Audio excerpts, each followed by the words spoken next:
You have no authority here! I want break time! Ah!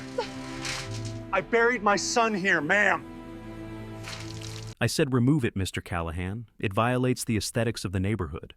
That was the first thing she said when I stepped out onto the porch that morning.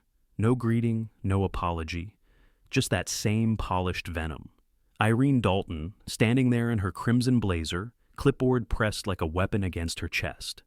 Behind her, 2 maintenance men were already dismantling the ramp that led from my porch to the driveway. That ramp wasn't just metal and wood. It was the lifeline my son used to move, to breathe, to belong. And now, without hesitation, the board chair was tearing it apart under the excuse of uniformity. I took a step forward. "That ramp was ADA compliant. You don't have the authority." Her lips barely twitched. "This community has its own rules, Mr. Callahan. Maybe you should read them." That's when the moment shifted. The calm before a storm I didn't start, but one I was trained to finish. I looked her dead in the eye. "I've read your rules. I've also written tactical manuals thicker than your entire HOA charter." For a second, something flickered in her eyes. Uncertainty, maybe even fear. Then she smirked.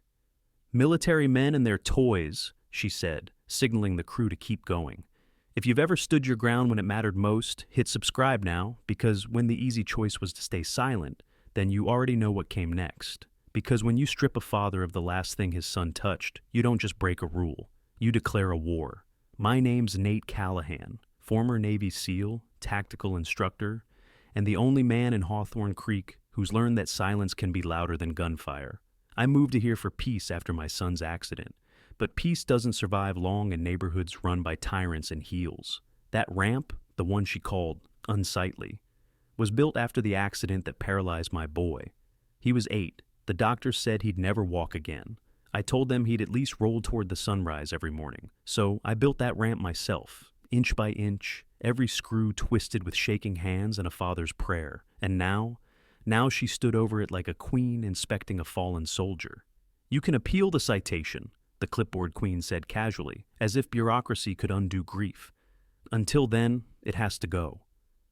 "Appeal to who?" I asked, stepping closer. "To the board, of course." She smiled thinly.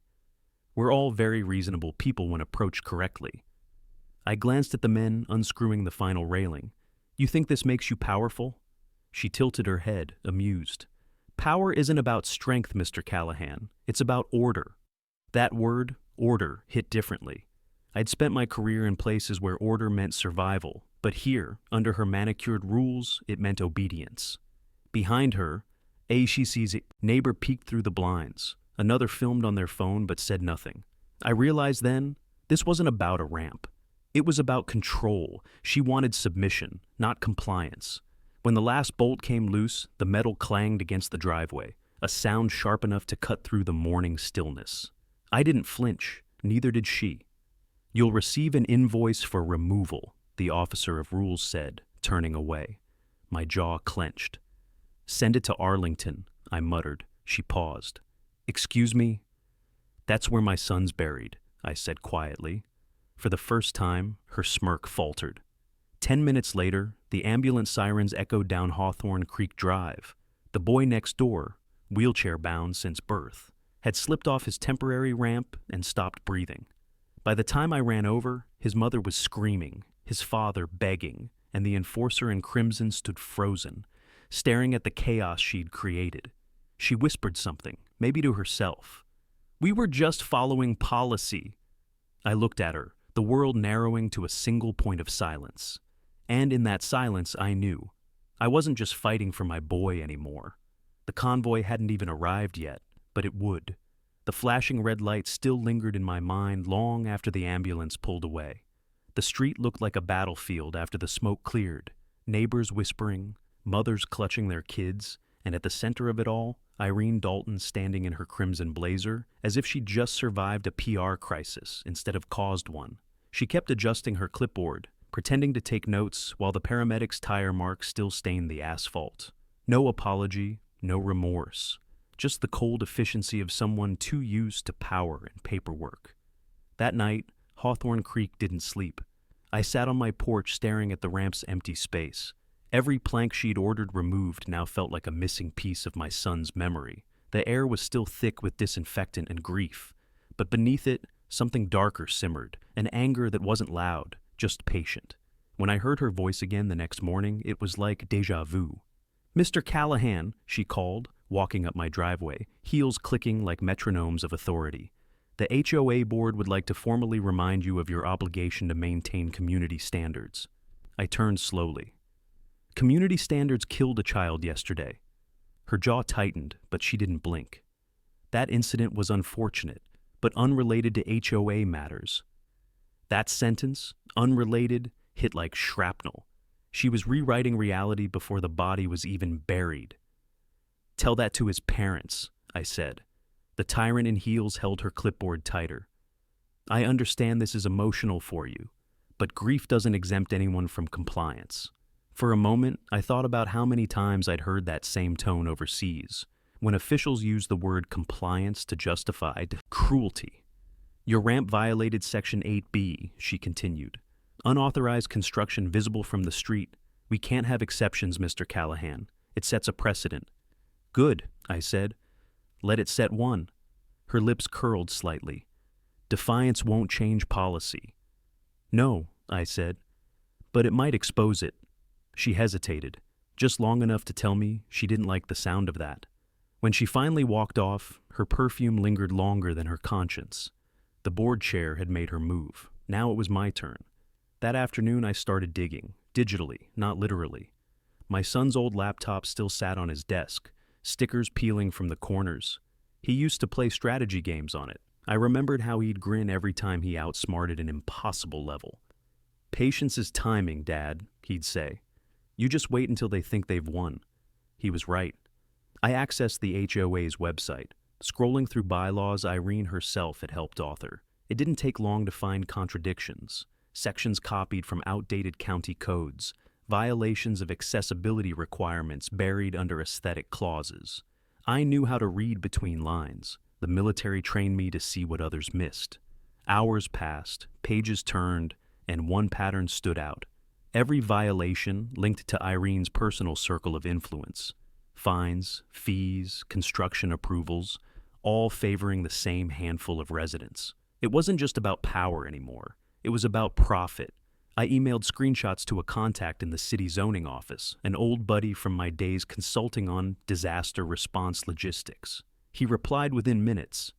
Those removals were illegal under ADA federal code. Whoever authorized that could face civil penalties. I sat back, exhaling slow. The path forward wasn't through rage. It was through precision. Across the street, porch lights flickered as neighbors peeked out again. One of them, Mark Sullivan, the HOA treasurer, met my eyes. He looked uneasy, trapped between duty and guilt. I gave him a nod. He didn't return it, but he didn't look away either. That was enough. When I checked my camera footage later that night, I caught something unexpected. After the ambulance left, Irene had come back, alone. Standing in the driveway, staring at the broken ramp, her face unreadable. Then, almost as if on cue, she smiled. That's when I realized this wasn't negligence. It was a message. The clipboard queen wasn't satisfied with order. She wanted obedience, and she was willing to cross moral lines to keep it. But what she didn't know was that I'd spent years operating in worlds where moral lines didn't exist. And when you've lived long enough in the dark, people like her forget you're not the one who blinks first. By morning, word of the accident had spread through every porch and picket fence in Hawthorne Creek, but not one person dared say Irene Dalton's name out loud. They whispered it instead, like she was a ghost that might appear if you spoke too loudly. The HOA newsletter arrived in my inbox at 6:47 a.m. sharp, sent by the board chair. It read like a press release. In light of recent events, the community is reminded to respect safety procedures and avoid unauthorized modifications. No mention of the boy, no acknowledgement of what she'd done, just the same sterile control that had become her signature. I stared at that email until the words blurred. Then I saw the attachment, new proposed amendments drafted overnight. A section banning any external modifications that suggest institutional use. The ramp had started a crusade. She wasn't covering her tracks. She was doubling down. Later that afternoon, I drove to the HOA office.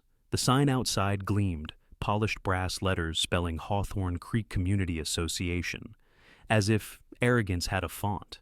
Inside, the officer of rules sat behind a glass desk, tapping her pen against a stack of violation notices.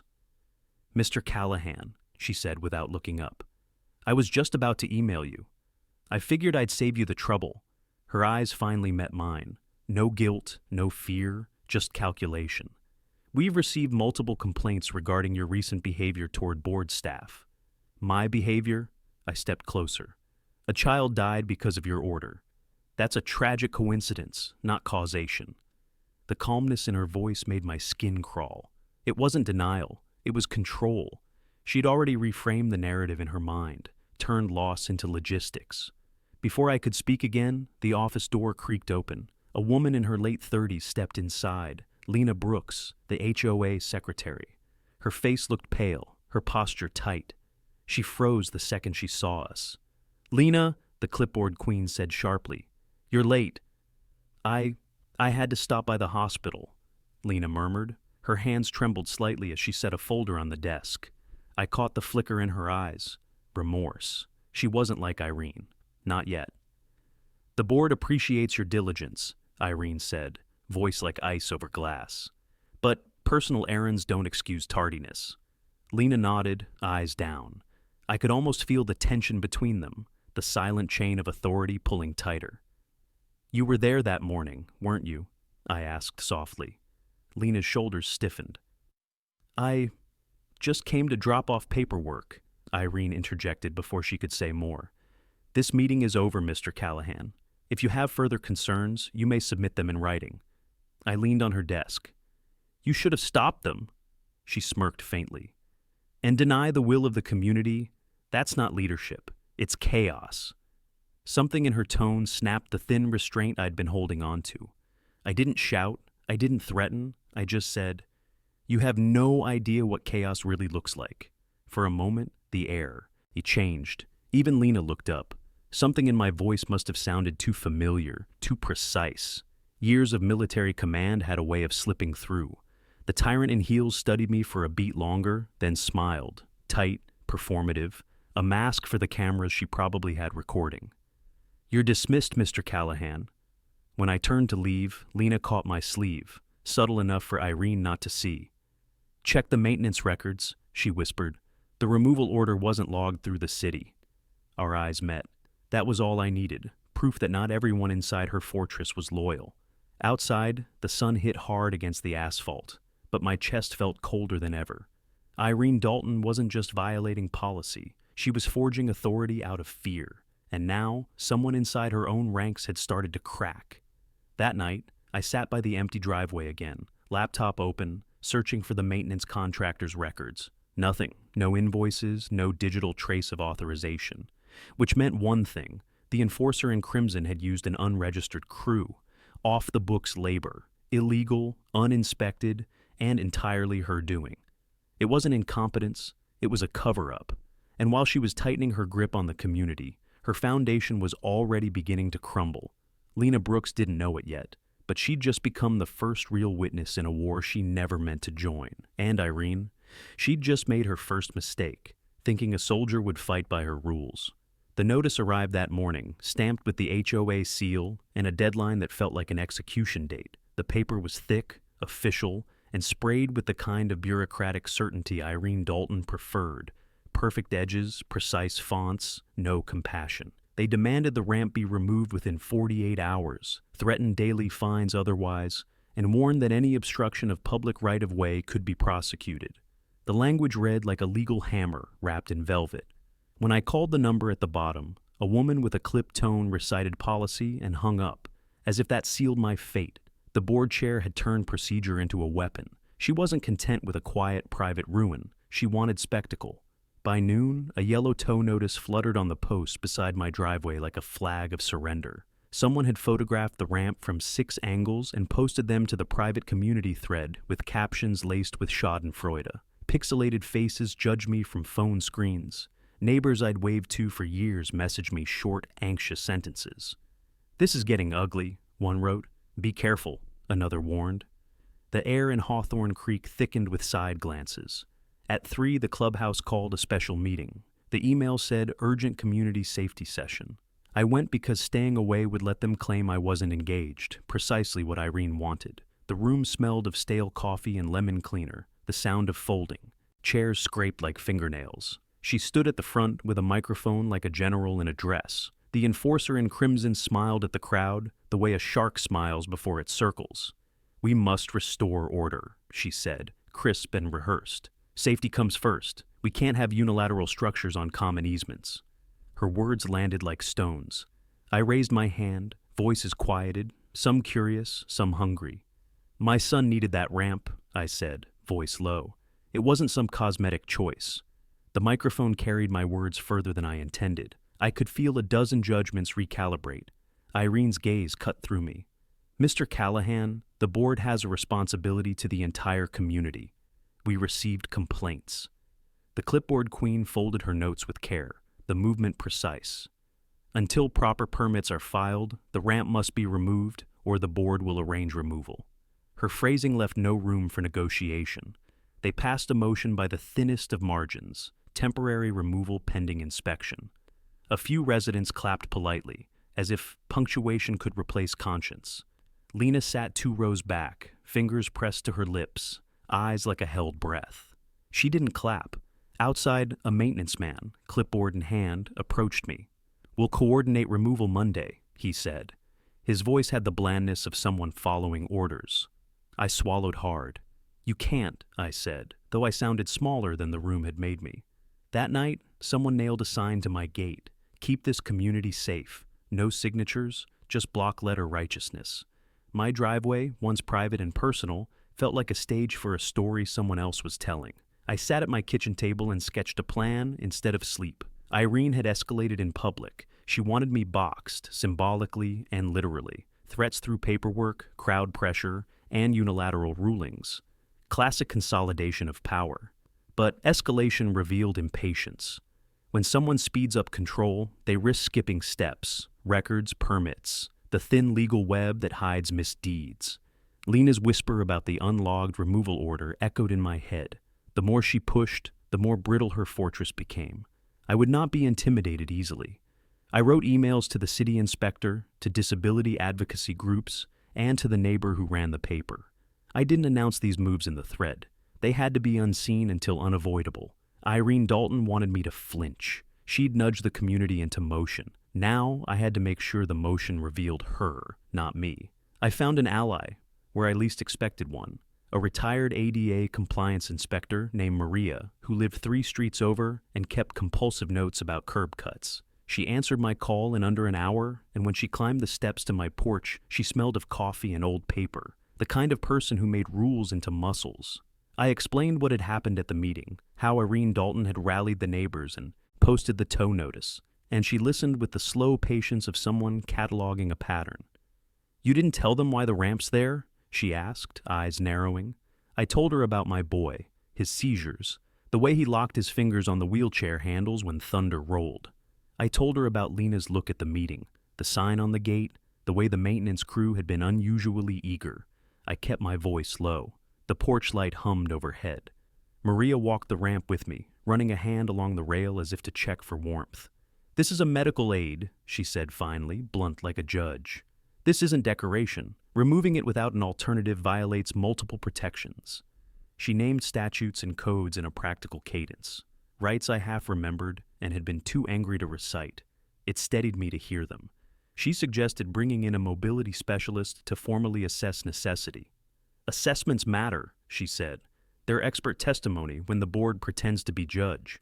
We arranged a visit the next morning. Before she left, Maria fixed me with a look that felt like a promise.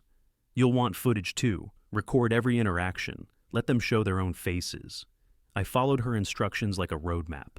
The mobility specialist was quiet and efficient. He watched my son maneuver the ramp, measured angles, took shallow videos, while my son laughed at a silly sound I made. He asked gentle questions and scribbled. Afterwards, he said, "This ramp reduces a 30-second struggle to 10 seconds. It prevents falls. If the board forces removal, that increases risk." He offered a typed statement, clinical and precise. and I felt blood return to parts of me that had been numbed by fury. Meanwhile, I began to poke at the edges of Irene's show. Her public posture was polished. Privately, I learned, the board had been cutting corners. A voicemail from a contractor, left on my phone by mistake, revealed a different tone. Hurried whispers about doing it quietly and not logging the permit until after. I replayed it 3 times. The clip shifted something inside me from reactive to deliberate. I didn't post the voicemail. I didn't wave it around. Maria was right. Evidence presented in order and with witnesses carried weight. So, I cataloged everything: dates, times, who said what at the meeting, the photos that had circulated in the thread. I labeled video files, named them clearly. I kept copies in more than one place. Lena texted me the night the specialist left. I can't look at her anymore. Her message was small, panicked. We arranged to meet at the park under the sycamore, where kids left chalk marks like promises. She arrived with a folded piece of paper, an internal memo she'd found on a printer in the clubhouse office, left out of sight. She'd risked opening it. Her hands trembled. "You have to be careful," I said. She nodded, tears in the corners of her eyes. She said, "The ramp is inconvenient for aesthetics," Lena whispered, "not safety." The words landed like a hand on my chest. Discovery wasn't a single cinematic reveal. It was a chain, expert validation, accidental slips, small witnesses choosing to breathe. Irene Dalton had set a bonfire of control. We were starting to map the sparks. We were ready to press forward carefully, to use proof rather than fury, and the neighborhood would watch every move. I woke the morning after Maria left, with the taste of coffee and statutes still fresh in my mouth. The house felt smaller. My son wanted pancakes and cartoons. His laugh cut through the knot in my chest. But the notice on the door was waiting like a dare. Another towing warning, stamped with dates and Irene Dalton's signature. The board chair had tightened her veneer into something clinical. She'd scheduled maintenance and given us 48 hours. I held the paper until it trembled. The ramp was not a decoration. It was the line between my boy and a broken hip, between calm and a hospital corridor. My hands went cold thinking about a winter night when his seizures came wrong and the ramp was the reason we got him in the car fast enough. That memory pushed me past fury toward plans. Lena called that afternoon. "She's asking for volunteers to take the ramp down," she said, voice flat. "They're calling it community beautification." Her words were a stone thrown into the pond. I told her not to touch anything. "Document, don't engage." Maria's counsel echoed. I drove to the elementary school where I worked part-time, old habits, old ties, and used the staff office as a neutral place to think. I scribbled a timeline across a legal pad: names, dates, witnesses, the specialist's assessment, Lena's memo, the contractor voicemail I hadn't played in weeks. Each line turned my anger into a resource. By evening, the board's email thread widened. Silent members posted cautious notes. Irene Dalton, the tyrant in heels, sent a public note about community standards and uniformity. She masked contempt with neat politeness. I contacted an attorney who specialized in disability rights. He asked practical questions, then said the words I'd been waiting for. File a temporary restraining order.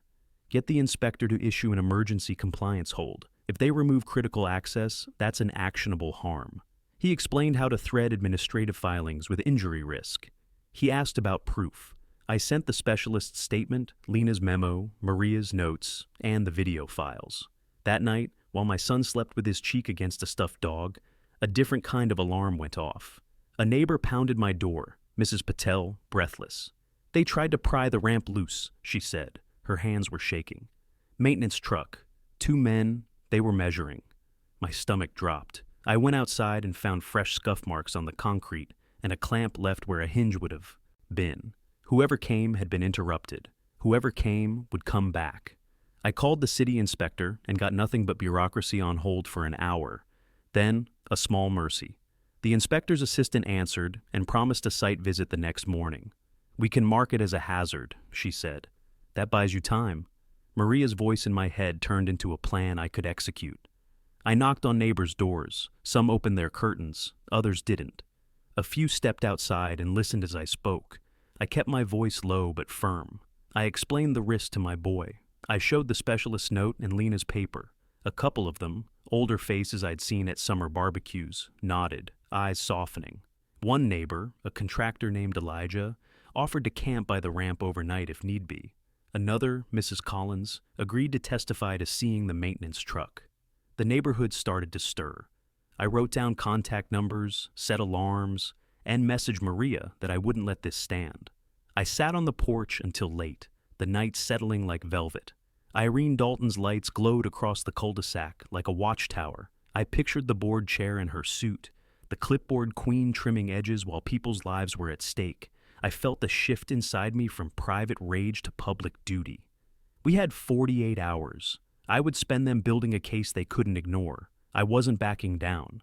I found Tom Meyer in the library meeting room, half hidden behind stacks of tax pamphlets and a flyer board for the spring fair. He looked smaller in person, like the weight he'd carried had pinched him down. For weeks, Tom had been the quiet one at board meetings, polite, soft-eyed, the kind of man who let Irene Dalton finish other people's sentences. I had assumed his silence was cowardice. That night, he surprised me. He didn't want to meet in public, but he did want to unburden himself. He kept glancing at the door as if somebody might spy on us. We sat at a small table. The fluorescent lights hummed. The clock over the desk ticked. I told him straight, "Tell me what happened." I didn't ask for loyalty. I asked for truth. Tom's voice came out rough. "Irene pushed for it," he said. He used her name like a hard fact. "She said the ramp was unsightly, that it lowered our property values. She told us to get maintenance in and make it disappear." He paused, eyes sinking to the pamphlet beneath his knuckles. "She said, 'No fuss, we handle nuisances.'" He slid his phone across the table. The screen lit with messages, short directives, orders dressed as reminders. A photo showed a maintenance truck idling by my driveway, men measuring. The timestamp matched Mrs. Patel's late-night knock. My stomach flipped. "I signed the approval," Tom admitted. "I thought we'd just slap a fine. I didn't think they'd actually remove the ramp." He blamed himself in the same breath he named Irene. They wanted it managed quietly. I didn't imagine... He broke off. Tom described the back room at the clubhouse, the whispering, the coffee passed like contraband. "She framed it as community standards," he said. "She said one family would be easier to manage without special exceptions." The words landed like a punch. I kept thinking about my son's limp hand and how that ramp was a small, ordinary mercy. "What made you come to me?" I asked. He looked up, and for a moment he wasn't a board member. He was a neighbor who'd seen a consequence he hadn't intended. "I heard them plan tonight," he said. "I saw the clamp marks. I couldn't sleep. I thought of my daughter when she had braces. I couldn't let it happen." Then the key piece. Tom admitted he had copies of internal minutes and a voicemail where Irene told a contractor to come by after dark. He'd photographed a whiteboard with directives. He had names, dates, and a recorded thread that connected the decision to her. He didn't hand everything over right away. He offered a cautious plan. He'd deliver the files to Maria, to an attorney, but only at a neutral spot. He suggested the community center kitchen, public, safe, so he wouldn't have to go near the clubhouse. Elijah would watch the ramp that night. Mrs. Collins would back up the truck sighting. I would meet Maria at dawn. Tom hesitated, then nodded.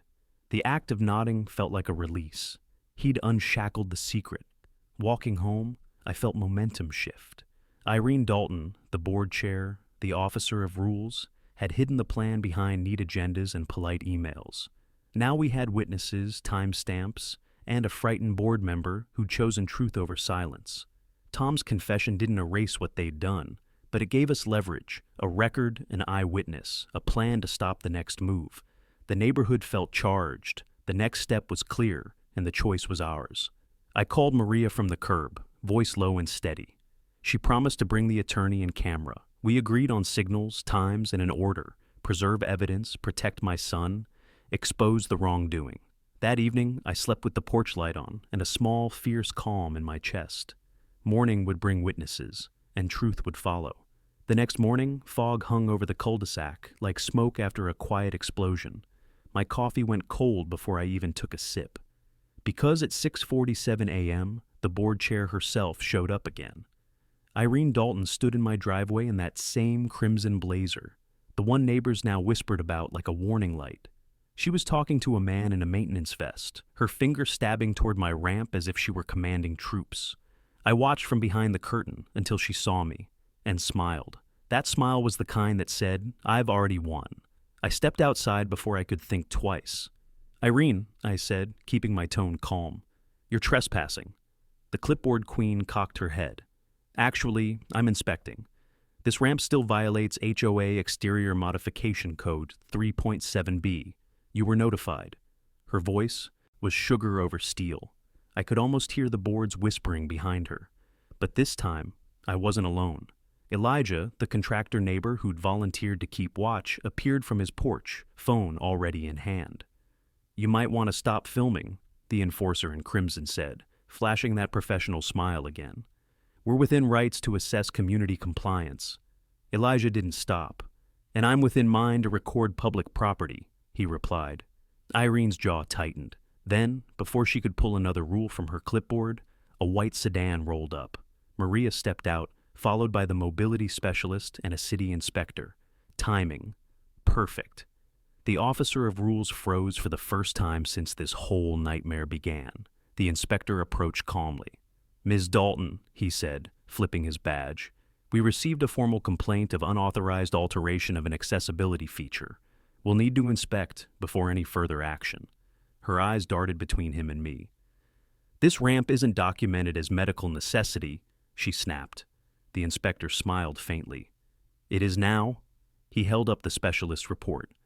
"Filed and approved under the Americans with Disabilities Act, Title III, effective as of this morning." For the first time, Irene's confidence cracked. The clipboard queen lowered her pen, visibly recalculating. I caught the flicker of something human. Fear, or maybe the realization that she'd crossed a legal line. Maria handed me a folder. "Everything's time-stamped," she whispered. "You'll want to keep this. It includes the contractor's voicemail and Tom Meyer's statement." I nodded. We were no longer victims. We were witnesses armed with evidence. The inspector continued his evaluation, taking photos of the scuff marks, the damage near the bolts, and even the tire tracks from the maintenance truck. Irene tried to regain control, reciting HOA bylaws like scripture, but every word made her look smaller. The tyrant in heels was suddenly standing on a stage without her script. When she finally turned to leave, she muttered, "You think this is over, Mr. Callahan? You've made a mistake embarrassing the board." I stepped closer, voice level. "No, Irene. The mistake was thinking I'd stay silent." She blinked, then left without another word.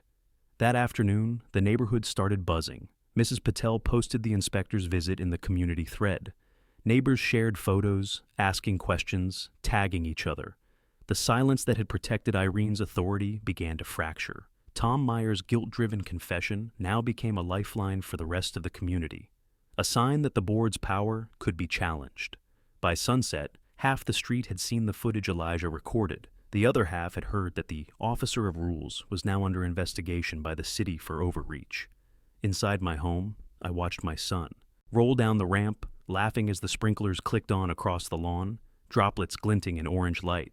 That ramp wasn't just access anymore. It was defiance made visible. The fight wasn't over, not yet. Irene Dalton would come back, and she wouldn't come alone. But for the first time since this started, I wasn't playing defense. Tomorrow, we'd go public. I booked the community center's conference room and arrived with a cardboard box of copies. When noon hit, neighbors were already there, quiet, fierce, holding phones and papers like talismans.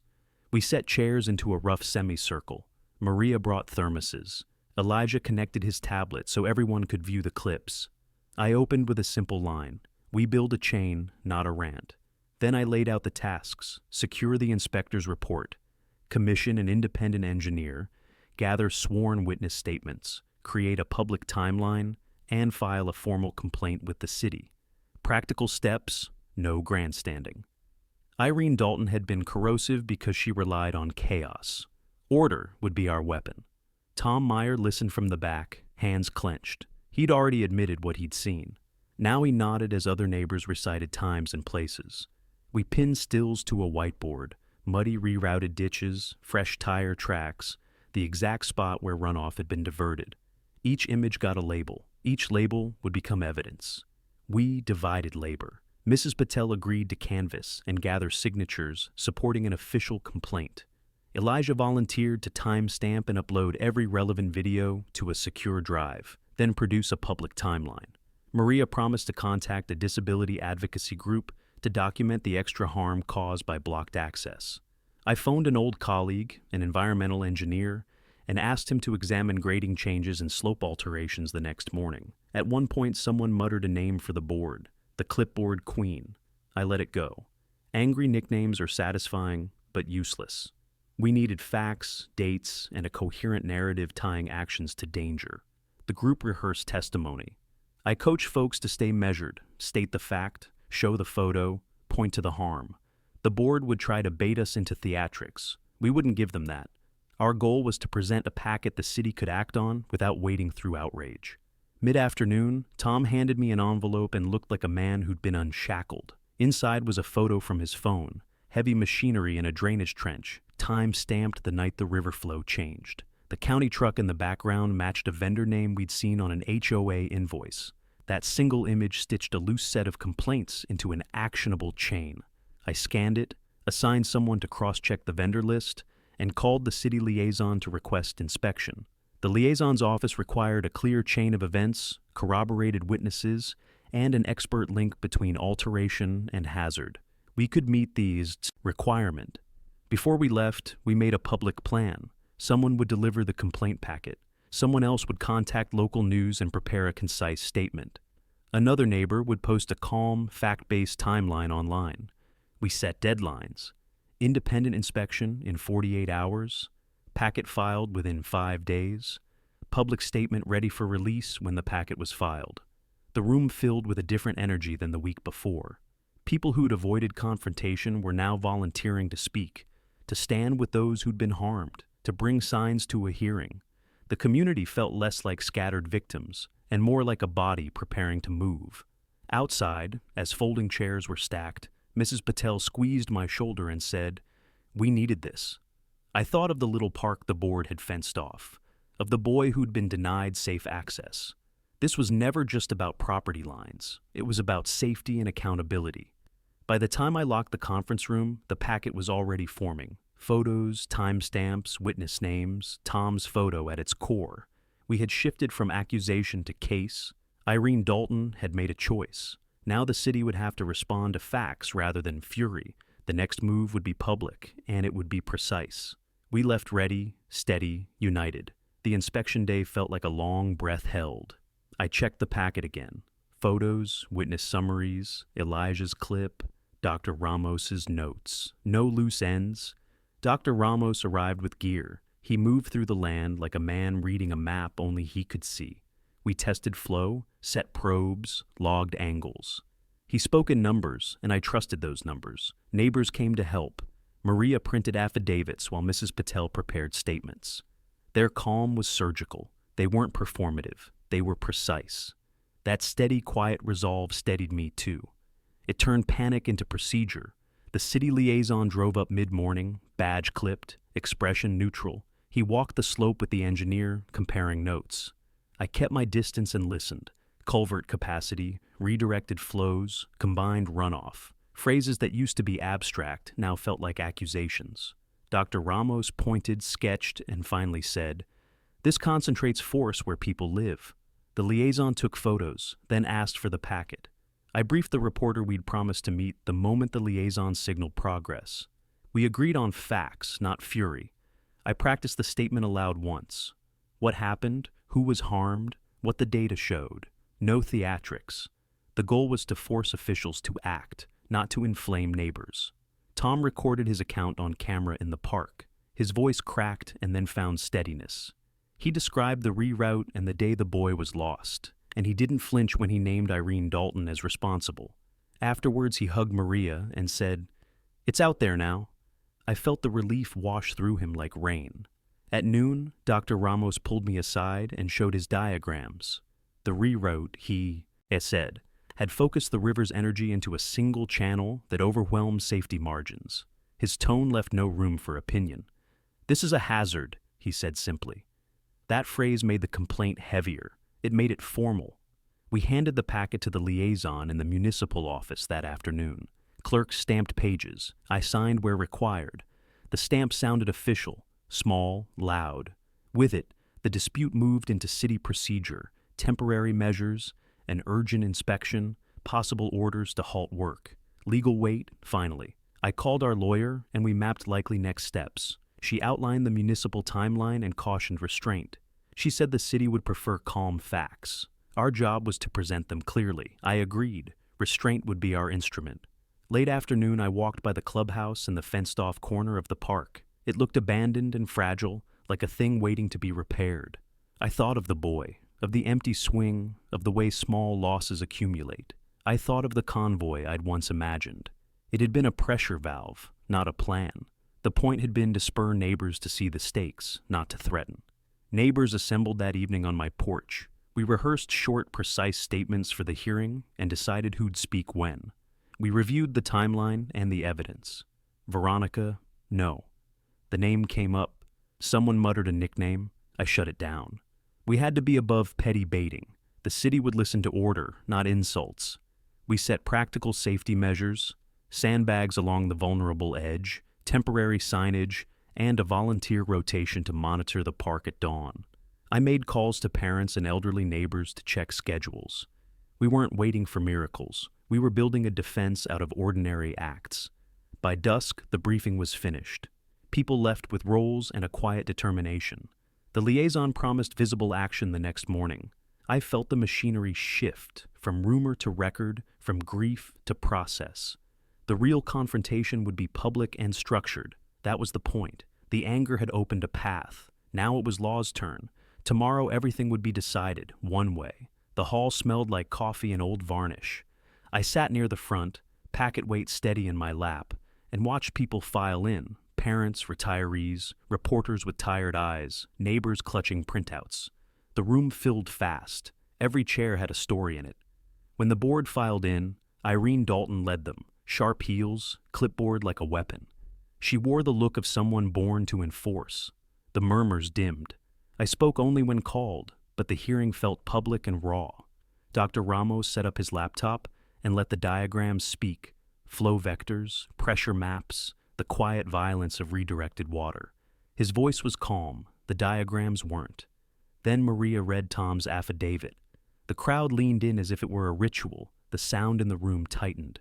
The conflicted witness stepped forward. I watched her hands. She'd been a longtime volunteer at the clubhouse, a quiet woman who usually avoided eye contact. Tonight she didn't look away. She cleared her throat and told what she'd seen. The bulldozers at night, temporary berms placed without permit, the cost-cutting talk. Her words landed heavy. Gasps moved like a wave. Irene Dalton rose to object. "This is hearsay," she said, voice precise, the clipboard queen posture back in place. The board offered a legal defense, but the liaison whispered into his radio and the city attorney shook his head. The public record now carried weight. The enforcer in crimson looked smaller under the lights. I was called next. I didn't rehearse outrage. I said what had to be said. The sequence of events, the boy's name, the evidence we'd gathered, the engineer's conclusion that the reroute had created a hazardous channel. My voice wavered only once. The room held me. There were no soft edges left to hide behind. Then the press took over, questions and cameras. A reporter asked Irene Dalton why the board had approved the reroute without inspection. She smiled a practiced smile and said, "We followed the process." The tyrant in heels said it like a mantra. But faces around her weren't convinced. Someone shouted, "You killed my neighbor's child." That broke decorum. The officer of rules looked startled. The liaison stood and read a statement. The city had enough to order an immediate hold on landscaping and to require mitigation plans. The words were bureaucratic, but they felt like gates closing on a wrong turn. The city would inspect and compel fixes. A legal safety net unfurled. The board murmured. Irene's clipboard slipped. Neighbors stood and spoke in short bursts, each story a thread woven into the complaint. They weren't polished speakers. They were grieving, angry, practical. Their voices made the facts human. A woman who'd never spoken before said, "My grandson won't play there until it's fixed." The sentiment cut deep. Irene Dalton tried to reclaim the narrative and accused us of sensationalism. A neighbor near me laughed, not meanly, but with tired bitterness. The laughter changed the tone. It made her accusations sound small. Under pressure, she faltered. Her authority looked performative. When the liaison announced temporary safety measures and a timeline for mandatory corrective actions, relief rippled through the room. It wasn't full justice, not yet, but it was movement. The city had moved where the board had stalled. People gripped each other's hands. Tears were near. Leaving the hall, I watched Irene Dalton's face. There was a moment of something like calculus, a woman weighing cost against consequence. She wasn't defeated. She was recalculating. The crowd spilled into the street with press blinding like midday, and for the first time since the boy disappeared, I felt the shape of a future where the park might be safe again. The fight would continue, but tonight law and voices had aligned. The public had witnessed. That mattered. We would not let this rest. I went back to the river at first light, like I always do when the world felt unresolved. The mist hung low over the water, and the memorial cross, a child's painted stake, looked fragile and stubborn at once. Neighbors had left flowers. Someone had tied a rubber duck to the post. The park smelled of wet earth and cut grass. I stood there and let the quiet do the work of remembering. After the hearing, the city moved faster than any of us expected. Inspectors cordoned off the reroute, contractors dug test trenches, and the creek was given a temporary berm while engineers drew real plans. It wasn't theater. It was systems and schedules, permits, and mandates. The law arrived like a blunt instrument, deliberate and cold. I watched it in motion and felt, for the first time, a small easing inside me. Irene Dalton shifted under pressure. The board chair wrote a press release. The clipboard queen called a closed session. She tried to look steady for cameras, but lenses showed a tremor she couldn't hide.